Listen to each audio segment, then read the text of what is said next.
International University of Singapore, and here I'm going to present my methodology framework for securing blockchain transactions using wallet ownership attestation. And here is some introduction about me. So my current specialization is in the field of cybersecurity and also regulation technologies. According to a research just done by the Salesforce, which is a CRM company in the USA, there are more than 27% of the e-commerce company in the USA who are taking crypto as a method of payment in the year 2022, either by themselves or through some kind of third-party payment processors. And also this trend is the same for the real economy or the off-chain economy. And I took this photo in the right when I was having my first blockchain conference in Canada 1 year ago.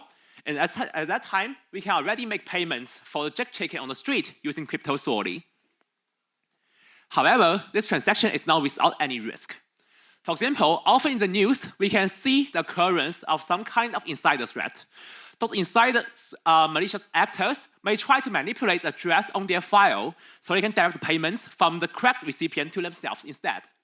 And also, for some more sophisticated attack, we do have some external attackers who are using the methodology called address poisoning. It's more about using some address which have the same prefix and also postfix as the correct address. They are using those addresses to initiate some small value transactions, but large volume transactions to the victim's wallet. In this way, the wallet software can be tricked to prioritize those fake addresses on the top of the address list. So in a later date, if the wallet owner or the victim, they try to make some payment to the suppliers, to their employees, or to any party in their life cycles, they might just click on the wrong address on their address dropdown, and the payment will be redirected to the malicious actors. And also, it's now rare to see that many other cases, let's say the human processing errors or the crypto phishing attack, are all leading to substantial financial loss. And currently, some practitioners in the current world of eKYC are thinking about some ways to mitigate those threats.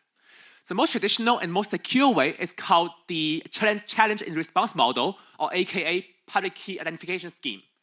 In this scheme, it is usually used by the centralized exchanges to do the proof of reserve to make sure that those clients can get paid in case there's some scenarios, let's say it's a mass withdrawal of those assets in the crypto exchange.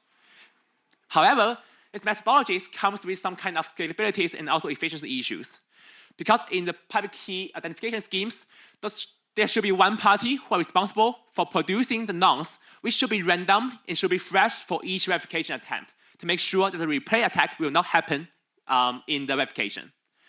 In some other cases, for example, hackathons or employee payment, they are using traditional eKYC integrations, usually requiring the user to upload a piece of identity card or passport to a centralized party, which is operated by the payer, which may also cause some privacy concerns. And for sure, we also have some kind of other solutions. Let's say the third-party centralized register for identity mappings. But for sure, this may cause some single point of failure concerns. So with those current pain points in mind, we try to save our platforms with the following 6 properties. And we try to solve these identity issues by establishing trust for small and medium-sized enterprise transfers using secure and reliable wallet ownership attestation.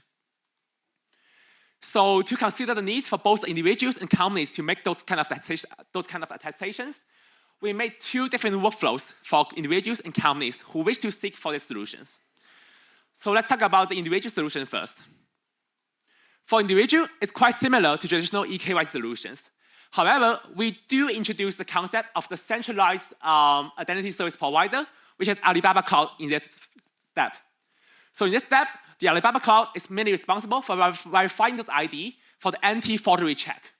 And once the anti-forgery check is done, they will do the hashing and also digitally sign the hashes on the fields of the ID card. Let's say your name, the serial number, and also date of birth. And once those fields have been hashed, they will be posted on blockchain in a binding field, so the privacy could be preserved in this manner. And in a later date, if you wish to prove to, let's say, your employer or your client that you are going to claim this payment, you just need to submit your address, your name, and other essential fields in plain text, just to the person who are going to pay you. So there's no need to disclose the identities to any other third party or any other non-relevant person. There should be a video here. Could you please play it? Yeah, thank you so much. So here will be the onboarding process or the platforms for user to register the identities. Firstly, they connect their wallet with our platform. They're going to select the fields on the ID they wish to attach to. And they're uploading a piece of their ID documents, let's say passport in this case. Finally, it will go through the anti-forgery checking by our Alibaba Cloud. And they're signing those ID fields using their private key to make sure they are the same person who are owning the private key and owning the piece of ID. And finally, they can go to this page, which is the identity dashboard. They're going to manage all the ID they have linked to their wallet. They're going to see several options here. The first one is for request for payments, share full real identities. They're also able to revoke this in case of something changes in the ID, like a name change, the marriage status change, or they can even revoke this ID in case the ID gets expired. Finally, it comes to our most innovative feature of our platforms, which is the attestation for legal entities. In current solutions, if you are legal entities, like say a company or a charitable organization, who wish to make attestation, you have to appoint some kind of representative or agent to do this on your behalf. But in our platforms, we do this by integrating the public key infrastructure digital certificates with our platforms, which is called public validation. In our current proof of concept, we are doing this using the public key infrastructure issued by the Hong Kong government. But in practice, this could be extended to any X4509 certificates using RSA as their signature algorithms. And thanks to the Ethereum Improvement Proposal EIP 198, it is possible for us to do the large modular exponentiation calculation in Ethereum blockchain, or the XRPL EVM sidechain, which means we can verify those digital signatures using RSA algorithms directly inside smart contracts. That's the core point of our security that comes from. And this will be the portal where the user or company register their public key. Firstly, we have our utility softwares where they can extract the public key from the ID document or their ID token. They place their RSA parameters here, and they are going to complete signing. In the first round of signing, they are going to sign their public key using the wallet. After that, we are going to providing them with a nonce, which is a unique value for each time, so they can use this value to sign using their private key of their public key infrastructure. And here will be a password for them to input. And this password is set with the government who are issuing those kind of public key infrastructure. Once done, our smart contract on the EVM sidechain will do the validation of the RSA signatures for them. And as mentioned by the Professor Dan Bonner in the first day, although the RSA signature done by the smart contract is a bit inefficient, but it's totally feasible for some kind of small-scale implementation for that. Let's say the verification for a single individual or a single company. And finally, we can go to this kind of a search engine-like portal to query address in specific. And here will be the screenshot from the attestation record, which is a payer portal before making any payment to the recipient. In addition to the verified receiving address, which is highlighted on the top, I also wish to highlight a few security features on this page. So firstly, it is the last reiteration date on that site. So for some kind of high-stakes scenarios, for example, if you need to prove that you are in continuous possession of the private key, or you are still alive, or the company is in good operating standard, you may need to interact with our platforms in a frequent basis. For example, to interact with our platform every 7 days.